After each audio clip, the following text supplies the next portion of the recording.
Hello, everyone. It's 6 o'clock. Well, time to get started because it's 6 here. Welcome to Microsoft Productivity Power Hour for May, where we unlock the Microsoft Office 365.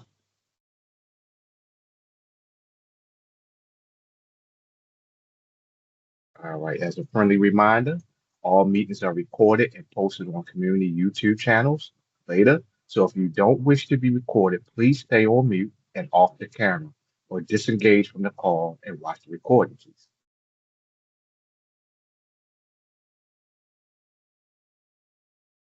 Our Productivity Power Hour is sponsored and hosted by NCT Tech and Sister Technologies.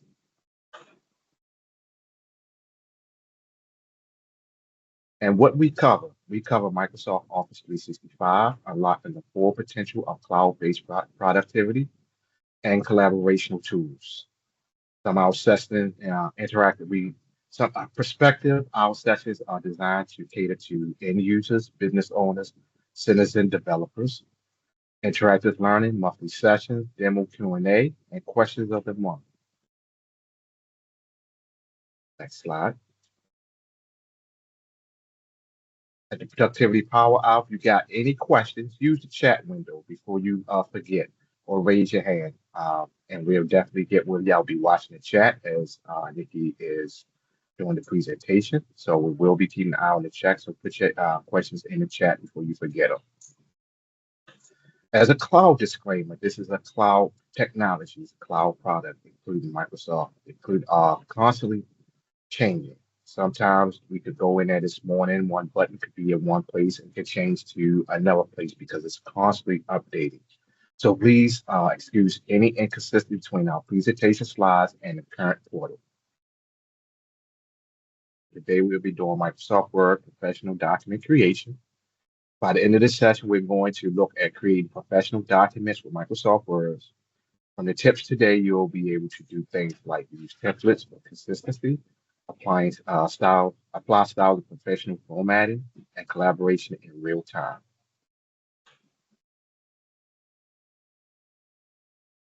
Next slide. All right. So let's go ahead and get started. It's demo time. So as of this point, I will be transferring over to Nikkia, and it shall go. Thank you, Harry, and many apologies to him and as well as to you all. Forgot that that slide was in there. So let's go ahead and get into some demo, but of course we're going to set the scene before we start actually demoing the actual word. First, set the scene by why does this matter? So as an organization, as a company, your whatever content that you're showing the outside world makes an impression on your business, and documents are no different. So you want to make sure that your documents are representing your business or your organization well. They often give that first impression. But a lot of people don't always know all the different pieces that Word has and how they can use it to improve their documents that they're sending out. So what we're going to talk about is using templates for consistency, applying styles, things like that, how we collaborate. So how we work on a document at the same time, just like we did with PowerPoint last time, and how you can improve accessibility and readability. So let's go into doing some actual demo this time now. So we're going to start off with this one. This one is about using templates for consistency.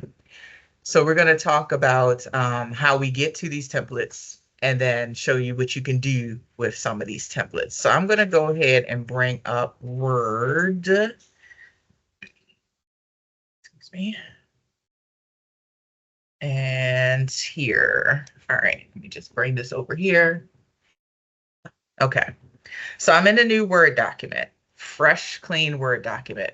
And sometimes you might look at this piece of paper and be like, so where do I start? I want to make this thing look pretty. I want it to have, pizzazz and stuff like that. Well, one of the ways you can do that is you could put a template on it. So you You can start from a fresh document like this, or you can go to the file and then go to new, which isn't showing because I'm in a fresh document right now. Oh, actually, no, it is showing. Here we go. New, click on the new, and then you can open up a blank document, but you can also just see all the different templates here. So here's a couple of them that we've kind of played around with recently. So that's why they're kind of showing up here. But you can see there's a lots of different other templates that you can use. There are ones for, say, for example, let's look at a couple examples. Proposals. Whoopsie. Got to spell right though. There are ones for business reports. So let's say report.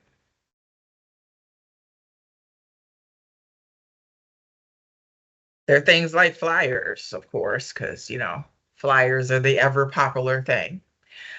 So you can use any of these designs as your base. But let's take a proposal, for example. Yeah, and I got to spell. There we go. Okay. So we have these proposals here, these different templates, and you're searching through them. There's also a way to get more templates from that from Microsoft's website. Just search for Microsoft online, Microsoft Word templates, and you should be able to find the site to get that. But you got a bunch of different choices here. So say, for example, I want to use this one. So I can click on it. Now, it doesn't give you like a thing that you can click on this so you can click through and see what it looks like. You actually have to download it in order to see it, which that part's kind of a bummer, but you can kind of see at least with the color scheme, will kind of look like the fonts and things like that just from this front page. You may see these arrows and you might think that might get you to see more within that, but no, that just helps you to navigate to another template like the other one we just saw a second ago. You get to see the download size and it kind of gives you some description on what this template is for. So once you choose whichever template you want, you click on the create, it's going to download the template and then open it for you. And you might go, ooh, nice colors still here. The font's still here. And then you get to actually scroll through it and see all the different pieces that are already in here. And yes, it has content in here. This content is for you to be able to have something to kind of, boost those creative juices, but you can always just delete stuff and change it. So say, for example, I wanted to delete the section and put in my own section. I can definitely take it out and put in anything I want in TC, tech, blah, blah, blah.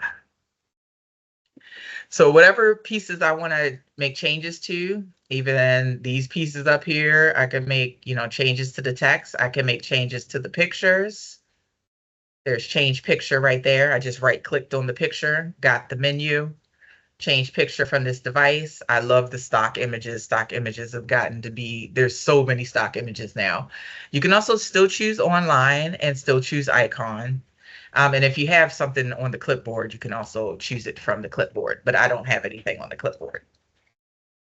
Now you mostly want to keep this template in the same like kind of format it is and just change some little things here and there.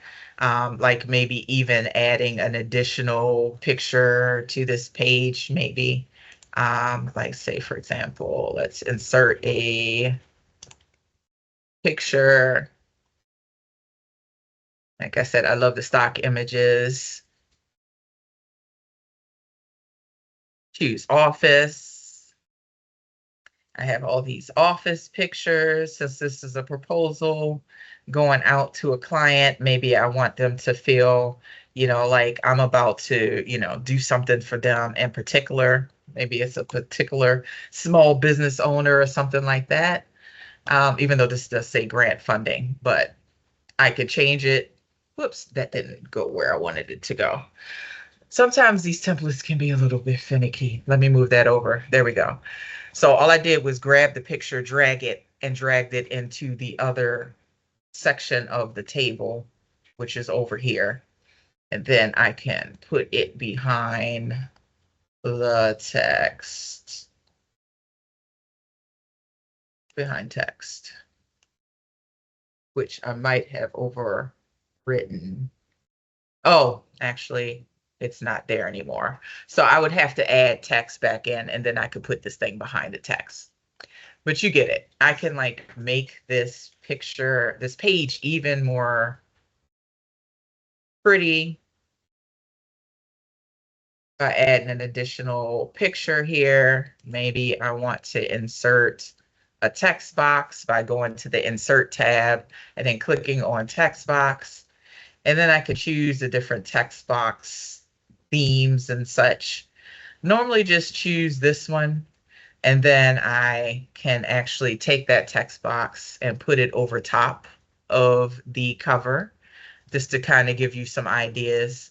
So I'm going to take this text box, first of all, because this text box has a border around it. I want to get rid of this border. So I can go and choose the text box, go to the shape format tab that opens since I've selected something. Now I have a tab that opens that gives me some options for the thing that I'm actually on. I can change the outline so there's no outline. And now there's no outline. And I could put title in here, maybe change the size by going to the home and then to the size right there. And then there's sometimes this little button that shows up on the side, this this layers layout options button that appears on the side. But sometimes it doesn't. But if it does appear on the side, you click on it. This is where you can wrap text. So I could say that this thing goes in front of the text. I could also right click on it and choose to use one of these. Say send behind something or send in front of text like that. Oops, there we go, like so. And now it's down here. So then I can move it up. Come on, move. Sometimes the mouse doesn't work, so you can also use the arrow keys on your keyboard to move things like I'm using right now because it's being stubborn. And then I could do things like take the color out the background, maybe make it transparent, maybe give it a different color, maybe not red. Some of these colors are looking kind of crazy, but maybe not red, maybe that purple, because it's giving me colors that go with this this theme for this thing. So you can mess around with the template that it gives you. It gives you some things in here pre-built, like there's pre-built headings and things like that. Table of contents, I think is in, no, the table of contents isn't in this one. It was in a different one, but you see the pre-built headings that are in here. It gives you some example text so you don't have to like start from scratch. It gives you some ideas on some things that you could put in there. And if this is a grant that you're writing for, maybe a lot of this actually makes sense for what you're about to do. So the template can be great for you to start from, especially if you have no ideas on how you want to design something and possibly even no ideas on how you want the text. What content do you want to be in here? Okay. So we kind of went through all of that. So some best practices for templates. Choose a template per document type that maybe you want to choose as this is my go-to template, because you don't want to make your customers dizzy by having too many things of the certain type, like a proposal. You one week you have this design, the next week you have this other design, and if it's for the same customer, that may make them, you know, quote unquote dizzy with all of your changes. So you might want to choose a specific template per each document type that you're trying to do. Then you customize it, and then once you customize it, you could just save it as a template, and then you can reuse it over and over again for all the rest of your works of that type of document. Um, as it says on the slide, the template can reduce formatting errors across your teams, but just across your own paperwork as well. But it can also help when you're working with teams. That way they're not formatting things weird. They're using the template. Okay. Now let's talk about styles. So they matter because formatting problems can come from, not being consistent with your with the way that you're styling things. Like you got all these headings and you're trying to manually bold each one. Now sometimes you're going to need to do things like that, but there are certain things where you can control things at kind of a mass in a mass way. Changing the font that's going to be across the whole document, sometimes the spacing. So styles can help with all of that. So for the demo, for this one, we're going to look at one of the documents that I have already. We're going to highlight a section heading. We're going to apply some headings to a few different of the places. So these demo steps aren't step by step what I'm going to do, but kind of like what I'm going to do overall. Show you about the format, the color, show you about the font, how you can change that, and apply all of that stuff. Okay, so I have a document here that we can use. Whoops, not that one. That we can use. All right. Now, for those of us who are starting from content, we already have our content and we already put it in a Word document, and now we might want to just style from here.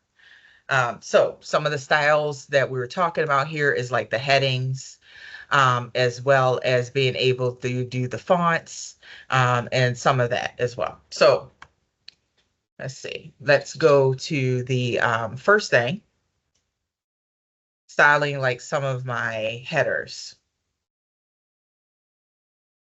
Oh, well, actually, first thing, let's go to fonts first. Fonts. So on this design ribbon, on the design tab, there's colors, there's fonts. So you could choose which font set that you want. And I think it just changed a second ago. Whoops, let me do that again. There we go, add a post. Arial. Corbel. So notice how everything changes in the document that you already have. So if I wanted to use that one, then that's the one I use. But we usually use Adipose, so Aptos. So I'll leave it on that. You can also change color sets. So there's a bunch that Microsoft gives you, but I usually don't like any of these. So I usually customize my color set. And as you can see, I have a few different color sets depending on different clients, as well as the company that I might be doing this document for. So I have a few different color palettes, and you could just customize using this, and you just choose which colors go in each of these types of things. What's your color for your hyperlink, for your follow hyperlink, for your accents, things like that. Now that really can be important. So let's change the color theme to this one. Now that can be important when it comes to my headers, okay?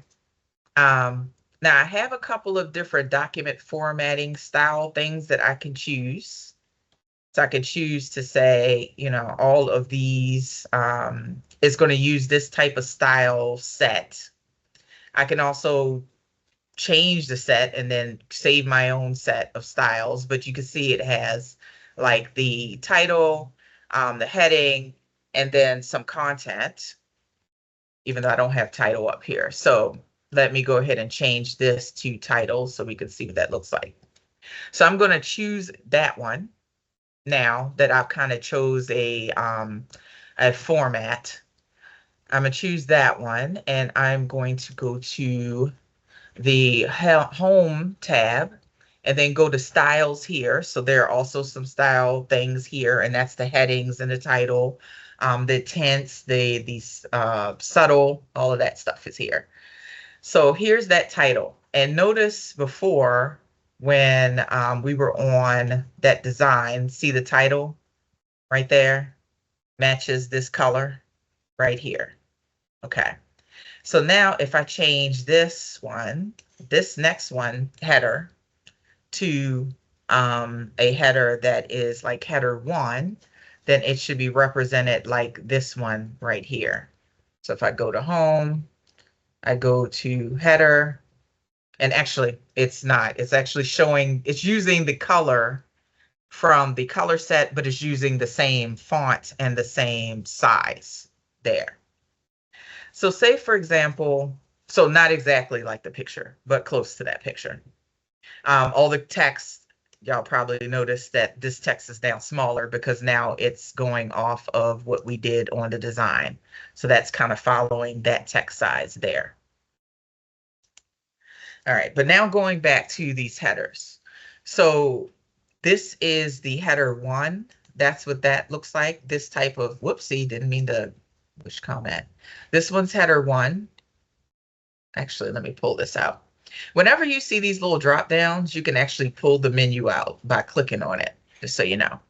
So that opens up a little panel, or sometimes it opens a little window instead of a panel.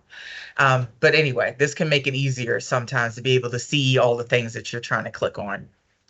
So this is the title. This is what heading 1 looks like. This is normal text. So it's just the normal text from the style. If I wanted to make this maybe a sub, a header 2, so that you can see what that looks like. Now, normally I don't use those styles because sometimes the styles those prepackaged styles don't exactly fit my liking, like this. I don't like that. So I normally start from not applying the whole style across. I will normally just go in and do all my headings off of the, oops, wrong thing, off of the colors and the fonts. And then I might even add some, I want all my paragraphs to be compact or tight or open or relaxed or double spaced. I might use that sometimes too. But that's another thing in your styling that you can also use to apply across the whole document. But usually I will go in and just change all the headers. I concentrate on this, and that. I don't usually use this one. Change all the headers. And then once you do that, once you have everything, then you can save it as a new style set and then have your own style set here in the document, and it'll show up here. All right, let me close that. Okay, I think I hit everything. Yes, I did. Okay. All right, so now let's go to looking at some of the mistakes to avoid. Even though I'm guilty of mistake number 1, manually formatting instead of using styles. Now I would say not totally guilty. I'm guilty in that I don't like using that full style set, and I've never set my own full style set. I just go in and I do all of my heading changes using, I change my colors, I change my font, and sometimes, like I said, I change my paragraph spacing, but then I go in and I do all of my headers manually. So not always, but that's one of the mistakes, or I guess common mistakes I do, but I'm not fully making that mistake. I only partially make that mistake. Another mistake can be mixing up fonts. So sometimes you'll have a document, you're copying in a bunch of stuff from different places, and then you forget to change the font. And now you got Times Roman in there with Calibri in there with Arial. And if y'all know about those fonts, they look kind of different. So that would kind of throw people off as they're reading through your document. They're like, oh, that looks weird. And then next thing you know, they're commenting on your style of your document as opposed to the content therein. So making sure that you have consistent font, a consistent style there through, and also forgetting to do the heading, the header hierarchy. You want to have that hierarchy in your document so that it's easy on the person that's reading it. It's easy for them to follow along with how this thing is going, how this document is reading. It's visually just easier when people have headers and subheaders and things like that. So don't forget that, as well as when you set those headers, they can be fed into your table of contents, which I believe I get into in this deck. If I don't, I will definitely show y'all before we leave. Okay, so moving on to the next thing. And like I said, if I don't see it in the next couple of slides or before we close, I will show you about the table of contents and how the automatic table of contents works off of headers. Okay, but collaboration in Word. Collaboration can happen across all the Office documents.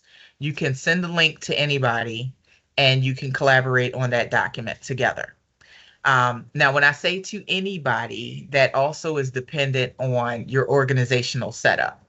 So some organizations allow for anyone links, or some parts of that organization, like certain parts of their SharePoint or Teams may allow for anyone links to be sent out. You can send anyone links from your own OneDrive.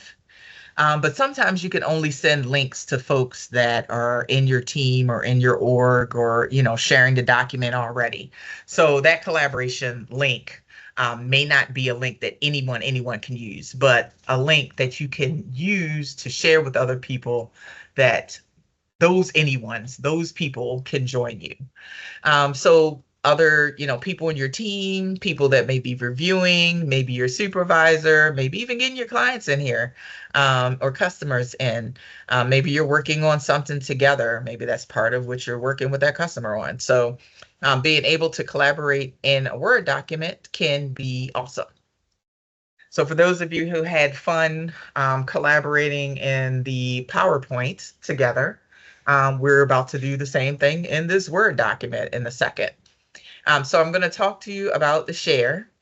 I'm going to actually share the document so that y'all can actually get in the document and poke around and see all the little marching flags and all of that. I'm going to show you about adding comments, how you can mention collaborators, what happens when you want to resolve the comments, and also show you how you can get to the version history. All right, so for my documents, which I actually am going to need to save first, and I'm going to make sure I save this to that's the wrong one. Here we go. Okay, let me save this document to my OneDrive, so I know it's going to be easy for me to get that anyone link. Power Hour proposal example. Okay, so in order to share the document does have to be saved first. It has to be saved somewhere first. But then once you save it, you can click on the share button up here. There's also the share button under File. So you go to File and you go to Share. But I usually just use the share button right here. The first one is the one that we're going to go into. This one is just for copying the link. And this one is for managing the access for people who already have access to this file. So if I'm in a document and there's somebody I know I need to kick out, I can kick them out through this manage access. But here's the share. The share pops up this window, which will come up in a second. There we go. Pops up this window where I have some options for sharing. Sometimes people miss this button, so I'm going to go ahead and explain it. This 3 dots right here, this can be very powerful when you go to send this document somewhere. I usually like sending a copy as a PDF, and it'll actually open it in an Outlook email in PDF, already attached as a PDF, which is magic. But I'm not going to do that right now. For the anyone link, though, I'm going to go to, even though I already have the ability to use this anyone can edit link right here, I can set my settings for the link that I want to be able to share out through this gear. So when I click on the gear, I have the option for anyone. So anyone at all they don't even need to sign in. If I give them the link, they can access the document, either access it by editing it. They can access it maybe only to be able to review it, or maybe only to, review it or to view it, where they can't make changes, but they can see the document. Here they can do comments and track changes and stuff like that. This one, they can still do comments. This one, they can view it in place, but they can't download it and they can't do anything else. They can just see it. Okay. Now I'm going to give y'all an edit link. You can also make the link expire, which is a very good thing for you to do, especially if you're going to give out an anyone link. You should probably set an expiration. In our organization, at the tenant level, at the level of our whole organization, we have it set by default to go up to 1 year. So that's 365 days. However, we can change it by just, going backwards and changing it to another date. I can also put a password on this thing. So, if you set a password, you just got to remember to give the password to that person so they're able to actually use it. So I'm going to apply this, but before I do, let me just explain these other ones. People in NTC means people in your organization. So they would be your organization's name here. So only people in your organization, if they get this link, they could use it. People with existing access, so they already have existing access. Even it could be a document shared through Teams or through SharePoint. They could be a guest, they could be an external person or somebody internal. But if they have access to that place where that document is, and they already had access to that document through that place, then you can use this link, and it will only work for the people that already had access. For the people you choose, that actually corresponds with this box right here. So when you put the people's names in here and you send the email or you copy a link after setting that, then those people in this box will be able to, the copy link will work. It's only the send here. Sorry, that's only send. The copy link is for the rest of them, the rest of these. The people you choose, that's that box up there, and that's what the send is.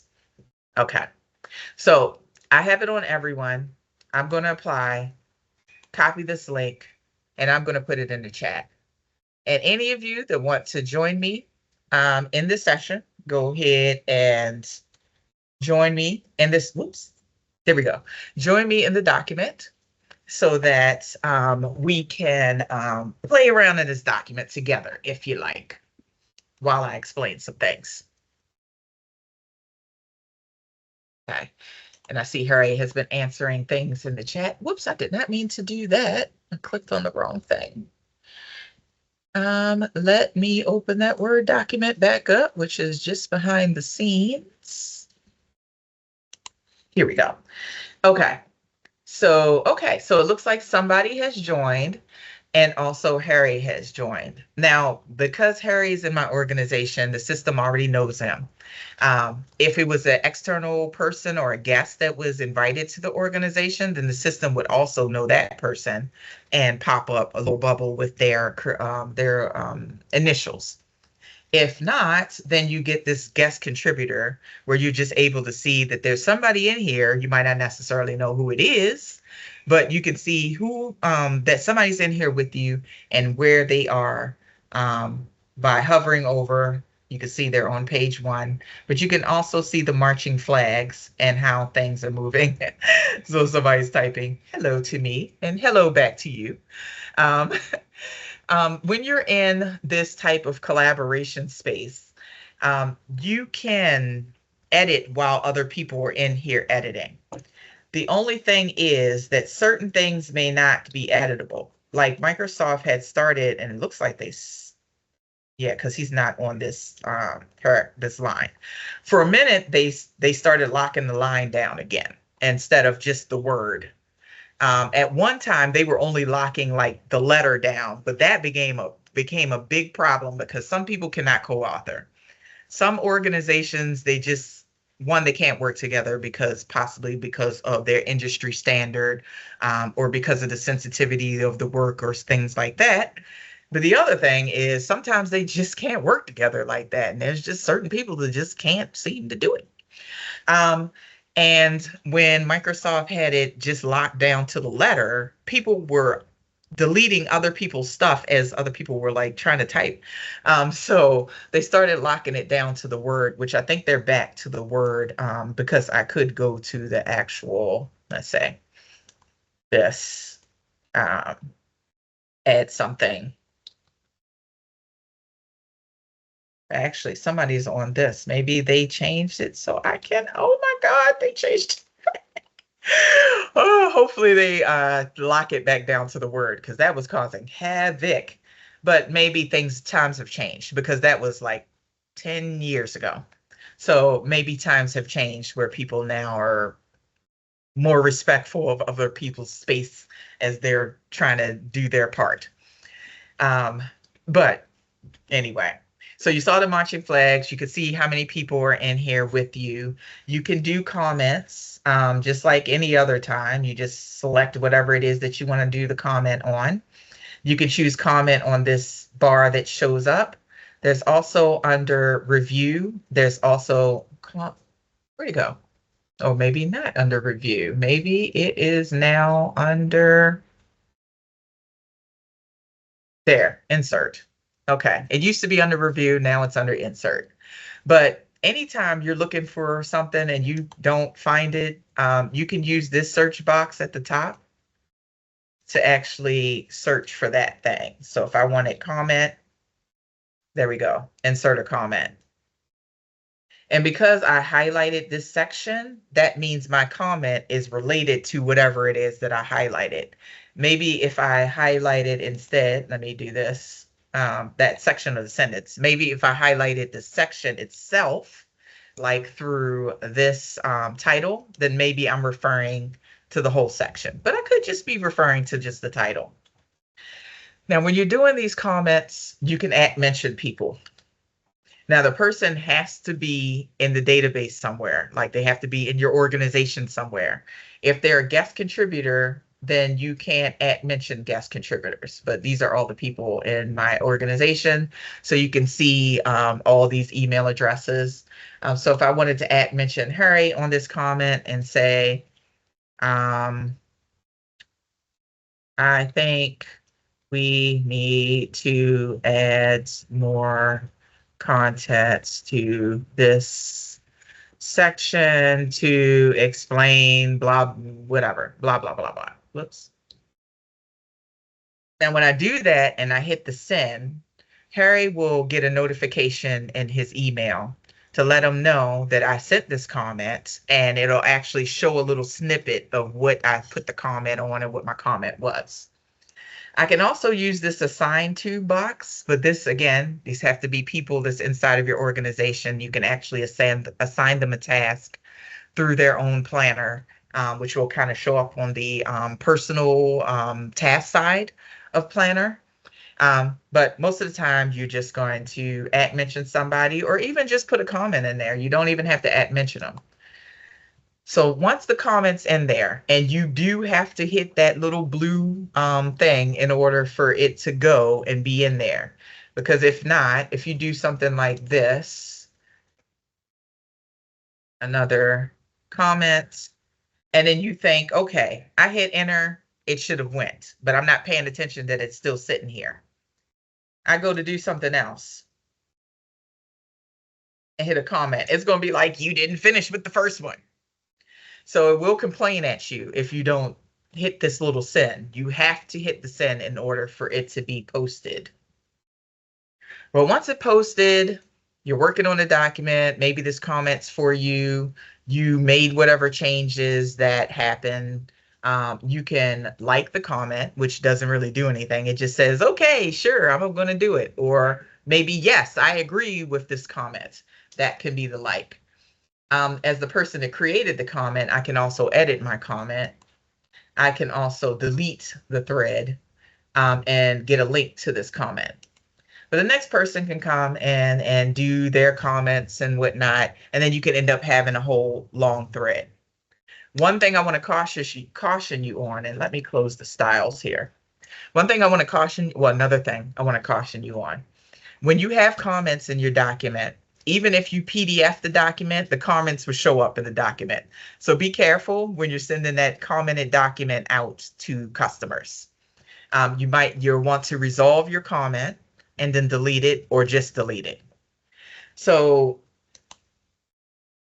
since this is my comment, I can't really resolve it because I made the comment.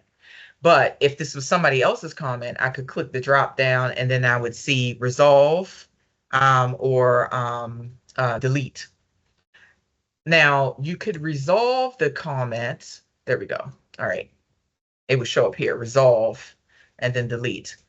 You can resolve the comment, but the comment, which means that the comment is now closed. It was resolved. The thing was done. But the thing that is a little bit trippy about that is that even though you resolved it, it doesn't go away. It's still in your document and it can still be transferred into the PDF document. So you want to make sure you delete the thread, even though I hate doing that because then you lost the comment. But that's the only way to keep it from showing up in any document that you send out to like maybe a customer, like I said. Okay, let's see. Version history is the last thing, and I'm just looking at the, okay, looks like everybody's getting taken care of. Version history is the last thing here. And if you're in the document like this, you're in full desktop Word, you can still see the version history. You don't have to be in SharePoint in order to see the version history.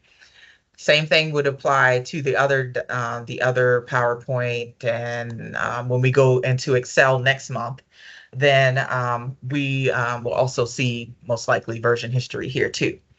But you go to the file. In the file, you end up in the backstage. On the backstage, you want to go to the info on the left navigation, and then the version history is down here.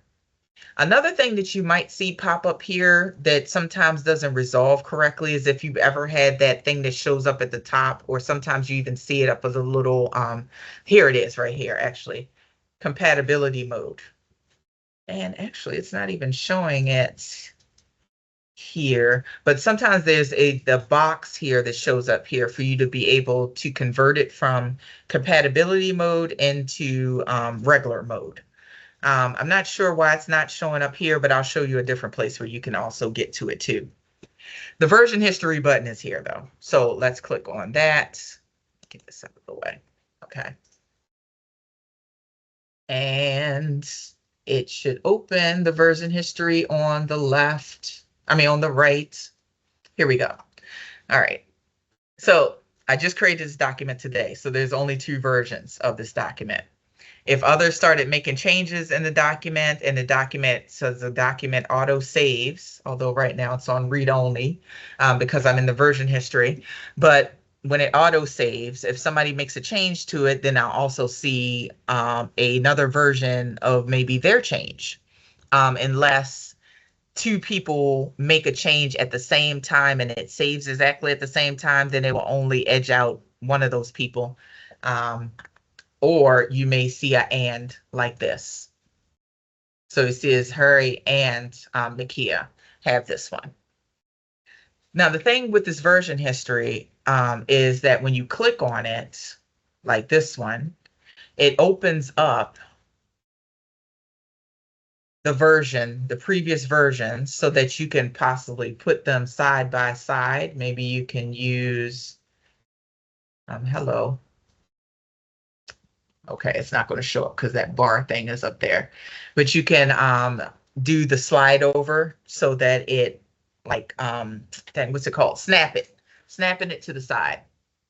And then you can kind of Which comment? Or sometimes there's this drop down thing that shows up at the top, but I can't get it to show up right now because the Teams thing is in the way.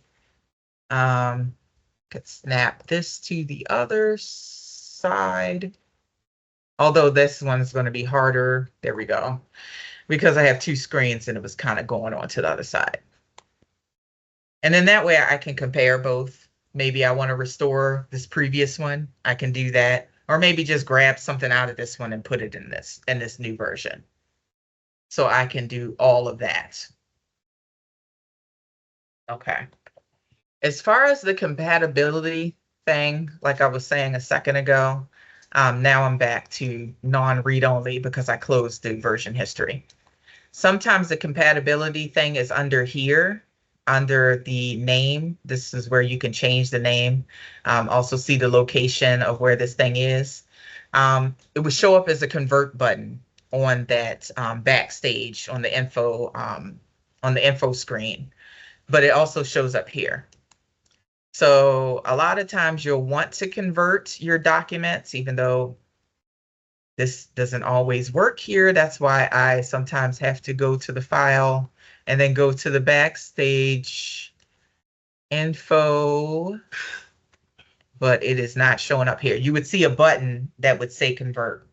When you click on the button, it would convert it to the full version. So some things that may be restricted in this compatibility mode will no longer be restricted. But I don't know why it's not showing up here. But it's not for right now. Okay. So that is all of this stuff. The at mentioning, the comments, all of that, sharing it with folks and everything. Now, like I said, whoever is the last ones to make a change whenever it records the version history will be the one showing up on that version.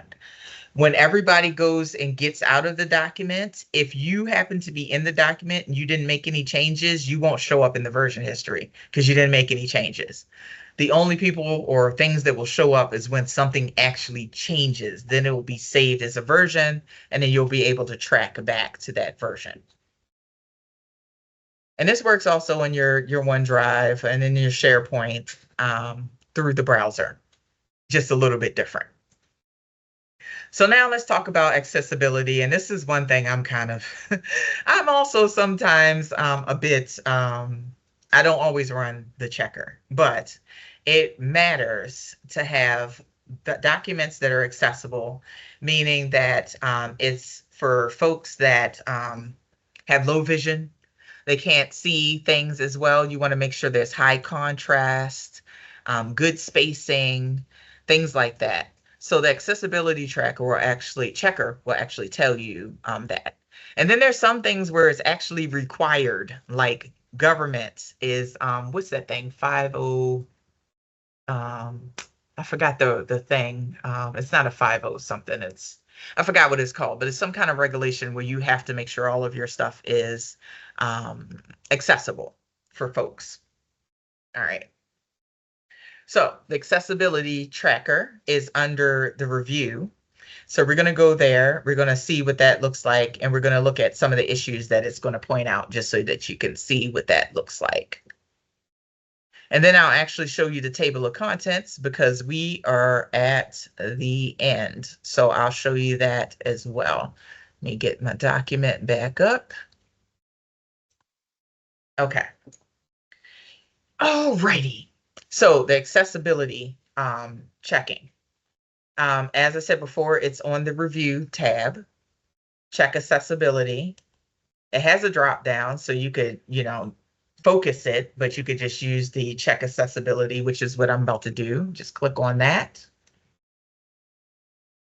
Oh, one of the things is saying that it needs to be converted. So, that's another place where we can convert it, hopefully. If not, I might have to open up another document because I don't know why this one is not letting me. Okay, maybe let me open up another document. So this was the document we were working on earlier. This is just now the accessibility tracker probably won't, well, it might come up with some stuff here because this is off of a template, but we'll see. So let's go ahead and go to review, check accessibility. So I don't even have to click the drop down. I can just click that. Here we go. So it's saying everything looks good, which I thought because this is a template. Um, but you can see the different sections of things of which it would point out things like color contrast. Is it enough contrast? The media, is there alt text missing from things? The tables, do they have headers? Um, are you using the merge and splits in ways that are making the table weird? Um, are you using your headings? Is there unclear hyperlink text? Things like that. So you see all of these different things, and it will point out certain things so that you can fix it. One of the big things is usually the alt text on a image. So when you right click on a image, the alt text would be down at the bottom, the view alt text right here. And this is where you can add your alt text here. You can also have it generate some alt text, or you can mark it as decorative. For those of you to do websites, you know what that means. That just basically skips over it for folks that are scrolling over your site with a vision thing so that they can have the site read to them. It will just it will just say that it'll either say that it's decorative or it won't even mention it as a thing on there. But if I were to hover over this with my reader as a low vision person, it would say a blurry pink and blue background. Okay. Now, because I promised about this, about the table of contents and just realized that it is not in the deck that I thought it was. So let me show you the table of contents. So say, for example, let me add a couple of headers so that you can get it. This header, maybe these two are, whoops, subheaders. Heading 2. Okay. All right. Now, when you don't have any headers in here and you go to use the table of contents, which I normally put mine right about there, and I always do a search because I can never find the table of contents anymore. If you use it often, it'll show up under your recently used actions. If you don't use it often, just type in table and then you'll see it. Now, I always use the automatic table 1 or table 2 because I like table of contents as opposed to contents. I don't use this first one. But when you have headers and you use the table of contents, it will automatically add those headers into the table of contents. So like if we wanted to make this one part of it, whoops, maybe make that heading 3. And then we go and update this table of contents. We don't want to update just the page numbers. We want to update the entire table. Now we see that the other section that we were just looking at, that I just did, shows up. So that's the table of contents, and that's a good reason why you want to make sure all your headers are in here. And then you can always refresh your table of contents. All right. All right, so some calls to action before we go into the close. Pick one template maybe and standardize it. Maybe rewrite one of your Word documents using the styles and see how that works out for you. Or maybe share a document and start commenting in the document and things like that instead of using email. Okay, so in conclusion, and now I'm a little scared because I can't remember. Oh, I did update this one. Good. Because I forgot to update that other one earlier. But anyway, we talked about documents, how documents are a reflection on your business or your organization, how they can be a good impression or they can make you look like maybe you're lazy or not, don't have it all together. Templates can save you time. Styles can help standardize things and give you that more professional formatted look as well. Real-time collaboration can help cutting down some of that time that you're doing, sending documents back and forth, working on it one at a time. And accessibility tools can help improve readability for those who have good vision, but also best for those who don't have good vision, and make it more inclusive for all audiences. So we don't really have time for the final questions, but if you do have any questions, please make sure you put them in the chat. And I'll go ahead and close this out since we only have like 4 minutes left, Harry, if that's okay with you. That's fine. We have a question in the Oh, chat. we do? Oh, okay. Let me see. Okay, so the question is, how is Accessibility Assistant different from other reviews and spell check and the thesaurus? So the spell check is checking the spelling. The thesaurus is checking like grammar and your word usage and things like that. The accessibility is making sure that contrast of the fonts or your pictures are things that people with low vision will be able to see. So having be able to see or have their window eyes or whatever program that they're using to read the screen or read the document will be able to pick up on. So that alt text, making sure there's high contrast, things like that. So that's how that's different. They are different tools for sure. Okay. So thank y'all all for the questions. If you do have any more questions, you can still put them in the window until we close this meeting.